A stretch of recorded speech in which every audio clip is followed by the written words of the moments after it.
itulah kerinduan hati kami.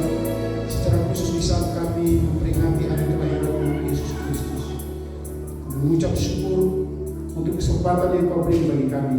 Saat ini kami mau baca dan merenungkan firman-Mu. Tuhan, bicaralah secara pribadi kepada masing-masing kami. Pakailah hamba-Mu untuk menjadi alat saluran berkat firman. Berfirmanlah, kami siap mendengar. Dalam nama Yesus kami berdoa. Haleluya. Amin. Silakan duduk. Shalom. Puji Tuhan. Tidak terasa tahun lalu, setahun yang lalu, kita mengadakan ibadah berpisah di tempat ini. Ternyata orang yang berpisah ada juga di hari ini. Gimana itu ya? Tapi tadi kami dalam perjalanan sudah dekat, baru istri mama bilang, ya mengingatkannya, macam ini. Kan tahun lalu kita bukan berpisah, tapi pemutusan. Dan kata-kata ini sehingga kami 1 tahun tepatnya waktu acara itu, ternyata kalau saya hitung hampir 6 bulan kami sudah ada. Yang waktu semester lalu 2 bulan, bukan 3 bulan. Semester ini Mama Yo dari bulan September, Oktober, November itu 4 bulan nanti itu Desember. Apalagi karena Ibu Gembala mau pergi ke Manado, jadi saya berharap kami bisa tinggal sampai tanggal 26 baru menuju ke Manado lagi. Puji Tuhan, tidak ada yang kebetulan. Amin. Bagi Tuhan tidak ada yang mustahil, tapi juga waktu Tuhan waktu yang terbaik. Saudara-saudara yang saya kasih dalam Tuhan Yesus Kristus, sebelum kita akan masuk ke pembacaan kita, tema nasional kita kan ini adalah marilah sekarang kita pergi ke Bethlehem. Tapi saya mau cerita dulu waktu masih kecil, saya dulu, kami tidak biasa sebut tanggal 25 Desember itu sebagai hari Natal, tapi biasa orang tua bilang ke kami hari besar. Hari besar. Jadi biasanya karena kami orang kampung kan, ini tidak ada HP, tidak ada televisi, kita hanya main saja, main kemudian lari ke hutan, cari kayu bakar, berburu dan itu pekerjaan, atau mungkin bantu-bantu di kebun kan. Nah biasanya kalau kami terlalu sibuk lari main kan Desember kan bisa hujan. Orang tua bilang jangan terlalu banyak main hujan, nanti hari besar kamu sakit. Nah biasanya kalau bayangan hari besar, kami bayangan itu ada kemeriahan. Karena memang tanggal 25 Desember itu hari kelahiran Yesus Kristus itu hari besar. Nah saudara-saudara yang saya kasih dalam Tuhan Yesus Kristus, dan semua tokoh yang disebutkan pada perayaan Natal tidak ada apa-apanya kalau tidak dikaitkan dengan Yesus Kristus. Orang Majus mereka tetap mungkin bangsawan, mereka tetap orang-orang terpandang, orang-orang bijak, tapi mereka tetap orang Majus. Kalau tanpa kaitan dengan Yesus, gembala-gembala apalagi, mereka hanya orang-orang pinggiran. Mereka tidak ada apa-apanya tanpa Yesus. Semua oleh karena Yesus. Saudara-saudara saya kasih dalam Tuhan Yesus Kristus, sebagaimana tema nasional, maka tema khotbah saya pada saat ini adalah marilah sekarang kita pergi ke Bethlehem. Kalau saudara yang tahu tentang Bethlehem, kira-kira kalau saya bilang begini, marilah sekarang kita pergi ke Bethlehem, percaya ke tidak? Ini Bapak Gembala ini ada uang untuk angkat atau antar tahu ke Bethlehem ke tidak? Tidak ada. Seandainya saya punya uang, saya tidak akan berani mengajak saudara-saudara ke Bethlehem karena ada perang di sana. Bethlehem itu daerah Palestina ya. Ada perang. Bahkan tahun berapa itu orang yang mengungsinya ditembaki di gereja. Israel tembak orang ya. Di Israel Palestina itu juga banyak orang Kristen ya. Ada orang-orang Kristen yang menjadi gaya kami pada waktu itu orang Kristen. Jadi jalur ini bukan perang agama. Sementara di Israel ada Muslim juga banyak ya di Israel. Jadi tidak ada kaitan dengan agama. Nah saudara, marilah kita pergi ke Bethlehem. Pada konteks sekarang ini kita bingung. Wah, bagaimana? Saudara, oleh karena itu tema yang cukup bikin kita bertanya-tanya, maka mungkin belum bahwa ada jauh lagi. Suaranya ini terlalu mengganggu di sini. Kasih ada jauh. Adanya. Jadi saudara, ada baiknya kita harus memahami makna dari tema ini. Marilah sekarang kita pergi ke Bethlehem. Saudara-saudara saya kasih tahu Tuhan Yesus Kristus. Apa makna tema nasional bagi kita sekarang ini? Apa makna dari tema marilah sekarang kita pergi ke seberang? Atau ke Bethlehem. Saudara, bertitik tolak dari kisah dalam Lukas pasal 2 ayat 8 sampai ayat yang ke-20. Kita akan bahas ayat 15, tapi saya ajak kita baca sama-sama mulai ayat 8 supaya full. Ya, kita tahu ceritanya lagi dan kalau kita tahu kita baca ini. Lukas pasal 2 ayat 8, mari kita baca sama-sama. 1, 2, 3. Di daerah itu ada gembala-gembala yang tinggal di padang menjaga kawanan ternak mereka pada waktu malam. Tiba-tiba berdirilah seorang malaikat Tuhan di dekat mereka, dan kemudian Tuhan bersinar meliputi mereka, dan mereka sangat ketakutan. Lalu kata malaikat itu kepada mereka, "Jangan takut, sebab sesungguhnya aku memberitakan kepadamu kesukaan besar untuk seluruh bangsa. Hari ini telah lahir bagimu juru selamat, yaitu Kristus Tuhan di kota Daud. Dan inilah tandanya bagimu. Kamu akan menjumpai seorang bayi dibungkus dengan lampin dan terbaring di dalam palungan." Dan tiba-tiba tampaklah bersama-sama dengan malaikat itu sejumlah besar bala tentara surga yang memuji Allah, katanya, "Kemuliaan bagi Allah di tempat yang maha tinggi, dan damai sejahtera di bumi di antara manusia yang berkenan kepadanya." Setelah malaikat-malaikat itu meninggalkan mereka dan kembali ke surga, gembala-gembala itu berkata seorang kepada yang lain, "Marilah kita pergi ke Bethlehem untuk melihat apa yang terjadi di sana, seperti yang diberitahukan Tuhan kepada kita." Lalu mereka cepat-cepat berangkat dan menjumpai Maria dan Yusuf dan bayi itu yang sedang berbaring di dalam palungan. Dan ketika mereka melihatnya, mereka memberitahukan apa yang telah dikatakan kepada mereka tentang anak itu. Dan semua orang yang mendengarnya heran tentang apa yang dikatakan gembala-gembala itu kepada mereka. Tetapi Maria menyimpan segala perkara itu di dalam hatinya dan merenungkannya. 20. Maka kembalilah gembala-gembala itu sambil memuji dan memuliakan Allah karena segala sesuatu yang mereka dengar, dan mereka lihat semuanya sesuai dengan apa yang telah dikatakan kepada mereka. Saudara-saudara saya kasih dalam Tuhan, demikianlah pembacaan firman Tuhan pada saat ini. Jadi ada dua makna yang akan kita lihat berkaitan dengan tema marilah sekarang kita pergi ke Bethlehem. Dua. Berarti kalau dua korbannya pendek, belum tentu juga. 4 belum tentu juga panjang. Ya. Saudara-saudara saya kasih dalam Tuhan Yesus Kristus. Makna yang pertama dari tema ini adalah kesiapan hati menerima kebenaran firman Tuhan. Kesiapan hati. Saudara-saudara, kita lihat konteksnya di sini.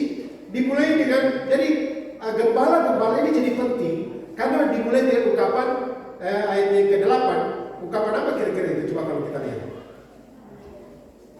Ungkapan apa di dalam ayat 8? Di daerah itu. Saudara-saudara, ini Bethlehem. Ini kota yang sangat kecil. Bukan kota yang kecil sekali pada waktu itu apalagi. Tetapi oleh karena ada perintah, kalau kita lihat dalam pasal 2 ayat 1, ada perintah dari Kaisar Agustus untuk menyuruh orang untuk ada sensus. Jelas orang akan kembali ke daerah-daerah termasuk Bethlehem. Nah, Yusuf dan Maria itu keturunan Daud dari Bethlehem. Jadi mereka kembali ke Bethlehem. Tetapi saudara, dalam kemeriahan ini, orang-orang kumpul di kota yang kecil. Kalau kampung kecil, saudara bayangkan kalau di kampung-kampung kami dulu itu, atau mungkin di kampung-kampung Bapak Ibu, kalau Natal, orang-orang datang pulang ke kampung. Kampung jadi ramai. Ya. Biasanya kalau ke kampung itu, ada asap-asap dari rumah-rumah. Dulu kan mesti bakar apa ya? Bakar nasi bambu, bakar segala macam. Asap, apalagi kampung saya itu dingin. Jadi kalau tuh bernafas itu keluar macam ada uap-uap, Dan kalau pagi-pagi bangun dalam keadaan dingin gitu lihat dia ada asap naik-naik, ada kemeriahan. Tetapi, saudara, di Bethlehem pada waktu itu sekelompok orang yang terpinggirkan yang disebut gembala-gembala sedang menjaga kawanan ternak. Makanya dikatakan di daerah itu ada sekelompok orang. Dan itu ada gembala-gembala yang tinggal di padang. Artinya seolah-olah mengatakan begini, mereka tidak peduli mungkin dengan hal seperti itu ya. Aku sensuska, karena mereka tidak dianggap. Gembala-gembala tidak dianggap, dari status sosial tidak dianggap. Bahkan ada orang bilang ini sampai orang curiga. Ini gembala-gembala juga ini pencuri apa namanya ini binatang-binatang yang mereka jaga atau domba yang mereka jaga. Misalnya mereka ingin makan, mereka sembelih dan bilang dimakan oleh binatang buas, bisa. Tapi itu tidak ada di Alkitab tercatat. Yang jelas, merekalah orang yang sedang terjaga. Merekalah orang yang sedang buka mata dalam kesunyian malam. Tiba-tiba seorang malaikat datang bersinar. Kira-kira kalau tengah malam tidak ada lampu gelap gulita, tiba-tiba ada sinar. Siapa saja? Saya tidak kaget, saya juga pasti kaget ya. Ada apa ini? Tapi malaikat langsung bilang, jangan takut, sebab sesungguhnya aku memberitakan kepada kesukaan besar untuk seluruh bangsa. Saudara, yang kita berita bahwa ada kesukaan besar untuk seluruh bangsa, tapi kata Yunani yang digunakan di sini adalah tolao. Tolao ini artinya ada kesukaan besar bagi seluruh bangsa, tapi satu bangsa saja, itu bentuknya tunggal, yaitu orang Israel saja. Ada kesukaan besar bagi bangsa Israel karena ada datang ini juru selamat, ada datang Kristus atau Mesias. Nah, saudara-saudara yang saya kasih Tuhan, berita ini disampaikan kepada mereka. Dan ketika mereka sedang memperhatikan ini, langsung ada paduan suara surgawi luar biasa. Saudara-saudara yang saya kasih Tuhan Yesus Kristus.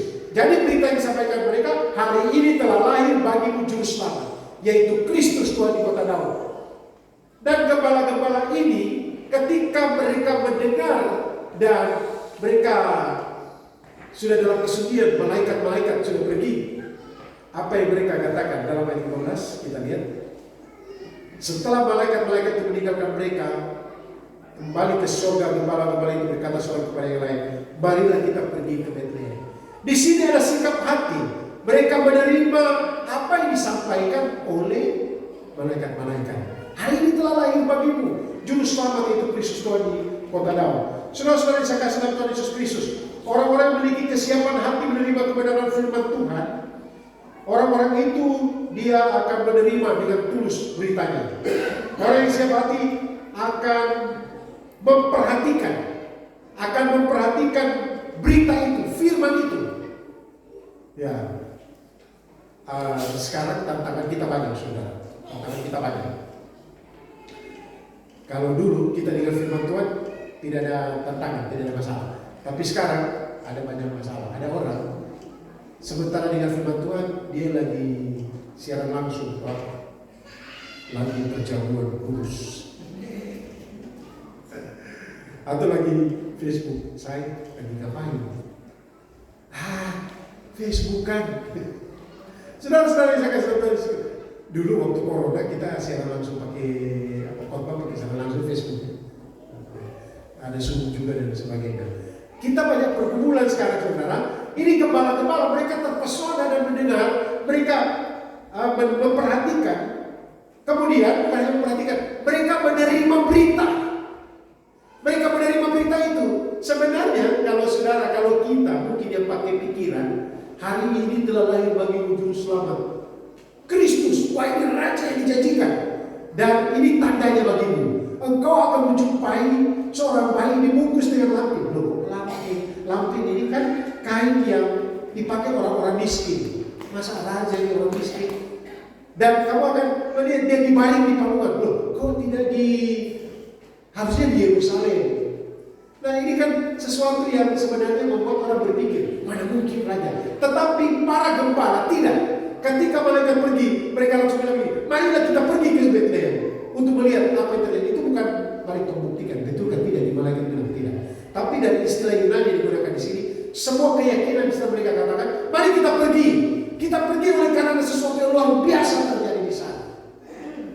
Saudara, setiap hari Minggu, setiap hari ibadah, apakah ada dorongan yang kuat bagi kita untuk mengatakan, mari kita pergi ke gereja, mari kita bersekutu, atau di saat-saat kita berkumpul, firman Tuhan mengatakan, curahkanlah isi hatimu kepada Tuhan.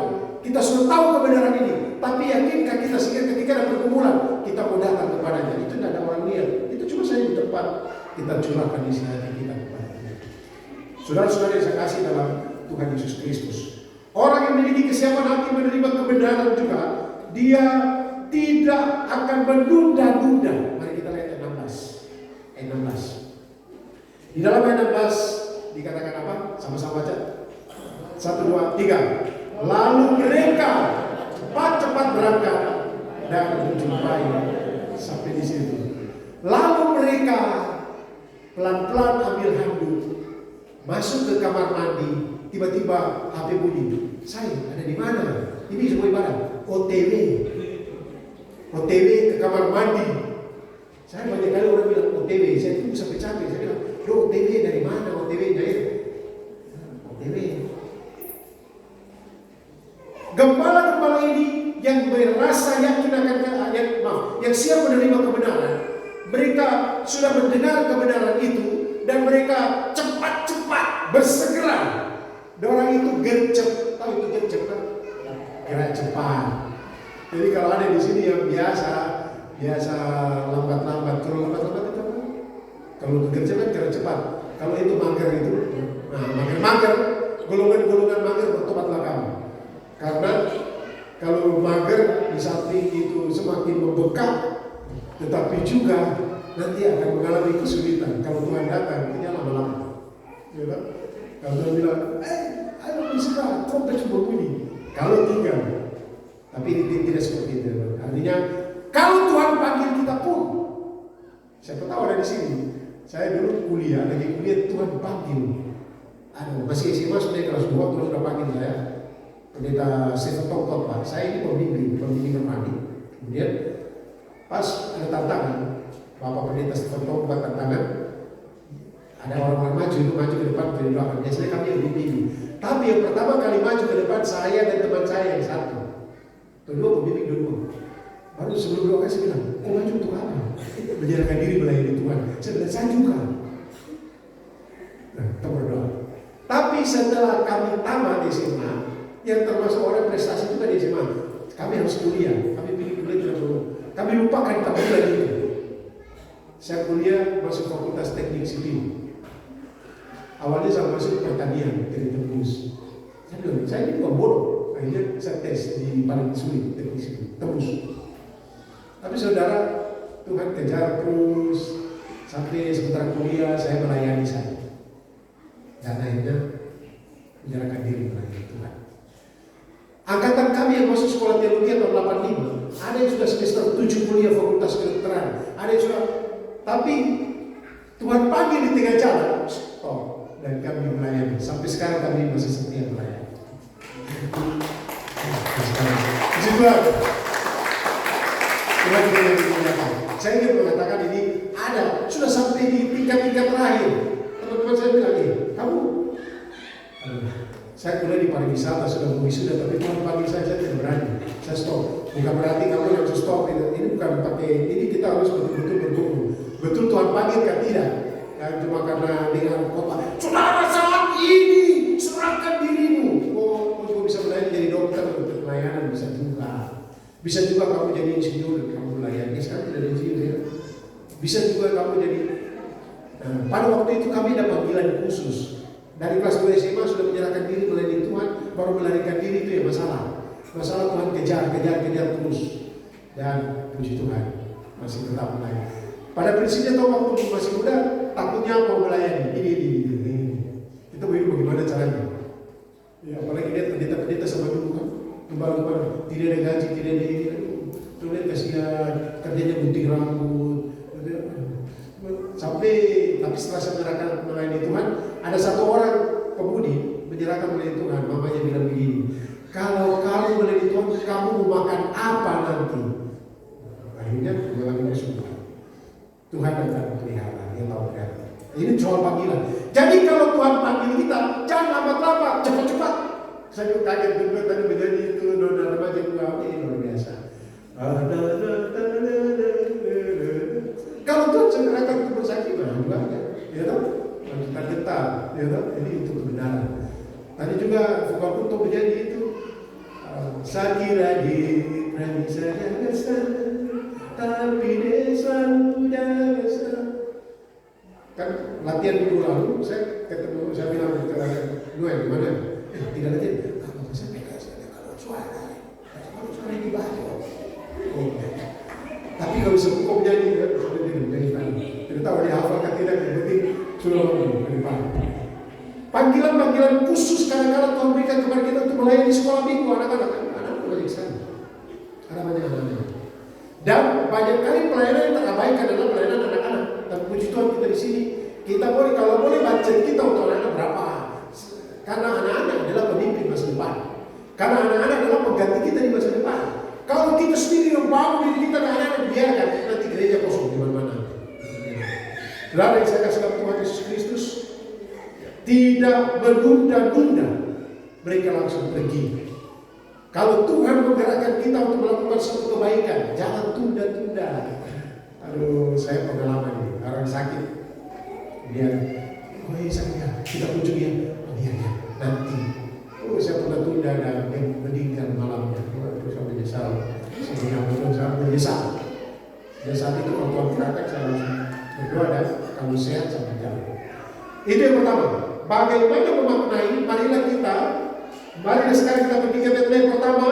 Makna pertama Natal ini atau tema ini adalah kita harus memiliki kesiapan hati untuk menerima kebenaran firman Tuhan. Yang nyata kita akan selalu memperhatikan firman Tuhan dan ketika Tuhan panggil kita tidak menunda-nunda waktu. Yang kedua, kesiapan hati untuk ingin selalu berjumpa dengan Tuhan. Kesiapan hati itu selalu ingin berjumpa dengan Tuhan. Saudara-saudara, Bethlehem ini sebagai bukti bahwa Allah setia pada janjinya. Di kalimat 1, tetapi hai Bethlehem Efrata, engkau yang terkecil di antara kaum Yehuda. Itu Bethlehem itu apa? Dan dijanjikan bagi Bethlehem akan lahir seorang juru selamat. Dan jadi ada janji Tuhan kepada Israel untuk Bethlehem ada lahir juru selamat. Kemudian Bethlehem ini juga sebagai tempat perjumpaan dengan Tuhan.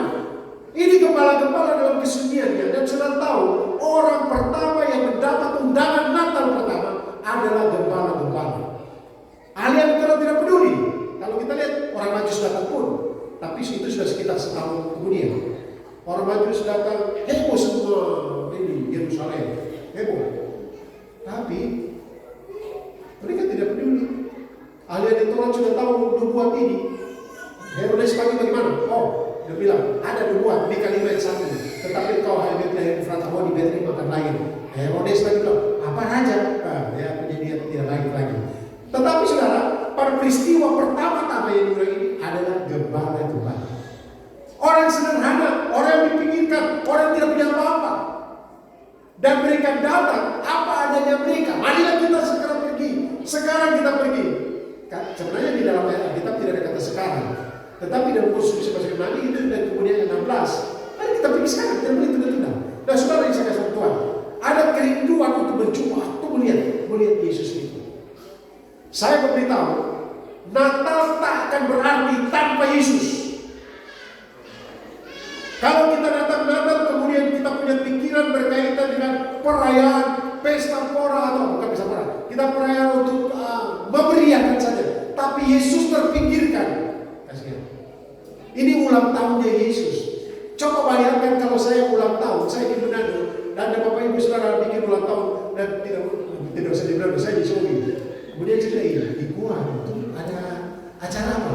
Perayaan ulang tahun Bapak Gembala Firatan. Iya kan?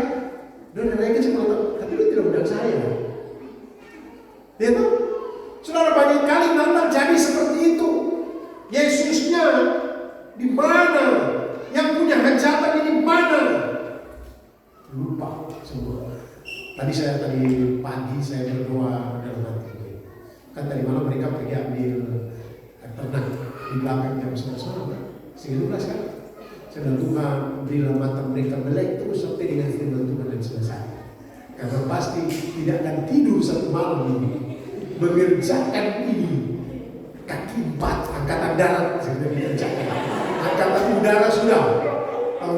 Angkatan udara ini ayam mana? Angkatan laut mungkin sudah di sana. Tapi angkatan darat satu ini Dr. Panzer. Saya minta Tuhan tolong berikan mereka kekuatan kesehatan supaya pada waktu Natal mereka ada.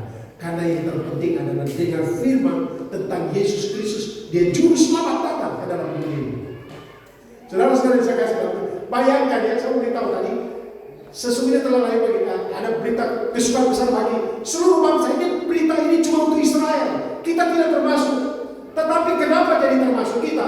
Karena Yohanes 1 ayat 12. Seberapa banyak orang menerimanya diberi kuasa menjadi anak-anak, ayat 13. Tetapi dia datang kepada milik kepunyaannya, milik kepunyaannya tidak terima dia. Karena mereka tidak terima dia, maka kasih karunia yang disebut the mysterion of God, rahasia Allah, Allah angkat gereja dan kita anggota di sini. Dan Israel itu selamat harus menjadi anggota gereja, yaitu Yesus Kristus sebagai kepala. Dan itulah yang kita rayakan hari ini. Dia lahir untuk kami, dia lahir saja tapi tidak mati. Tapi bagaimana mati kan tidak pernah lahir? Itulah Natal. Ada sekarang orang banyak, wah Natal itu tidak penting, tidak penting. Perayaan Yesus tidak penting. Baku ribu cota kalau prima dan lain sebagainya. Saudara, saya beritahu, banyak orang mencoba untuk mulai mengaburkan Natal, seolah-olah Natal itu tidak penting. Karena kalau Yesus tidak lahir, tidak ada sejarah. Dan kalau dia mati, berarti Yesus itu bukan Yesus yang sejarah. Nah, kalau bahasa Inggris sejarah itu apa ya? History. His itu kan dia laki-laki kan? Story itu cerita. Cerita tentang dia, tentang Yesus. Tanggal yang kita gunakan sekarang tanggal apa? Masehi, ya kan? Ya, Masehi. Itu karena apa? Menjelaskan bahwa Yesus hadir, ada. Dan itu di Natal. Dan Natal tanpa Yesus, maka Natal itu kasihan. Tidak berarti. Saudara-saudara yang saya kasih Tuhan, makna dari tema ini yaitu kesiapan hati untuk ingin selalu berjumpa dengan Tuhan. Gembala-gembala mendapat tangan khusus. Kadang-kadang saudara kita mulai lupa Tuhan ketika kita sibuk kerja. Kita sibuk untuk menata karir atau meraih prestasi. Kita lupa yang terpenting adalah relasi. Ya kan? Wah, kita mulai sibuk kejar prestasi. Tapi relasi dengan Tuhan dilupakan. Relasi dengan istri dan suami dilupakan. Relasi dengan anak-anak, orang tua dan anak lupa. Tapi paling banyak bukan karena saya sudah umur ya. Anak-anak sudah menikah. Bukan berarti karena anak-anak saya dan perhatikan saya. Tapi banyak kali orang tua kasihan. Anak-anak semua sibuk, telepon pun tidak kepada orang tua. Tadi mami saya telepon. Dan terakhir, jadi mami cuma lapor bahwa dia sudah sembuh, sempat agak stroke karena tekanan darahnya tinggi, dan dokter kasih obat saraf. Mami tidak mau minum, mami bilang, so gila cuma ini, obat saraf. Mami itu bukan obat gila, itu paling vitamin untuk menguatkan saraf, bukan karena mami gila itu. Baru saya tanya, mami masih minum Decomplex selama ini yang biasa minum? Iya sudah. Nah itulah dokter kasih paling B1, B12 dan sebagainya. Iya, cuma lihat begitu. Nah saudara, tapi bukan itu tujuannya. Terakhir mami bilang, jadi nyanda kotek mau datang bernatal bersama-sama. Itu konklusi atau kesimpulannya dari artinya itu sama mami itu sudah janda 84 tahun. Saya anak laki-laki sendiri. Tapi baik dia dapat telepon lagi dapat bilang begitu kan atau tidak. Karena dia sudah tahu, saya mau harus pulang ini di mana. Tapi saudara-saudara, saya kembali. Kita harus telepon. Kita harus bangun hubungan. Terlebih membangun hubungan Tuhan. Milikilah. Biar Nabi Natal ini kita selalu memiliki keinginan berjumpa dengan Tuhan. Jangan kita pikir kita sudah hebat, kita sukses. Tapi ingat, Tuhan biarkan kita sedikit selesai kita. Selesai. Dan tidak ada artinya. Satu bagian firman Tuhan mengatakan diberkatilah orang yang mengandalkan Tuhan dan yang menaruh harap kepada Tuhan. Terkutuklah orang yang mengandalkan dirinya sendiri, yang hatinya menjauh daripada Tuhan. Dan Tuhan sudah datang. Yesus yang lain diberi nama apa? Immanuel, Allah beserta kita. Dia beserta kita, tapi seringkali kita tidak menganggap dia. Kita tetap buat dosa, jalan terus dosanya, kita lupa bahwa Tuhan beserta dengan kita. Togean jalan terus. Tuhan beserta kita. Iya kan? Berkaget lagi. Immanuel, namanya Immanuel, Tuhan beserta kita. Apalagi keluarga Barnabas kan ada anak bernama Immanuel. Gitu kan? Maksudnya Allah beserta kita. Kiranya Tuhan memberkati kita sekalian. Milikilah kerinduan terus datang kepada Tuhan. Karena Dia sudah mengirimkan kita. Yesus Sang Juru Selamat yang sudah datang dan mati di kayu salib kita, yang sudah bangkit dari orang mati. Mari kita berdoa. Terima kasih Tuhan, kami mengucap syukur untuk kesempatan yang Kau beri bagi kami merenungkan firman-Mu. Engkau Yesus Kristus yang telah lahir di Bethlehem, terbaring di kandang yang hina, terbalut dengan kain lapik. Tetapi kami mengucap syukur karena Engkau juga menjumpai orang-orang yang terpinggirkan, para gembala, tapi juga Engkau dihormati, dihargai, disanjung oleh orang-orang yang sangat terpandang, orang-orang Majus yang justru dikategorikan sebagai orang-orang kafir. Kau datang untuk semua orang dan kami mengucap syukur. Natal itu menjadi berarti kalau Engkau Yesus, karena Engkau Yesus Kristus, Sang Juru Selamat hadir dan lahir ke dalam dunia kita sekalian. Dari surga ke palungan, kaya menjadi miskin, Yesus datang untuk menyelamatkan. Dari tempat yang mulia ke salib yang kasar dan keras, Engkau datang bagi kami semua. Terima kasih, kami mengucap syukur dalam nama Tuhan Yesus. Haleluya.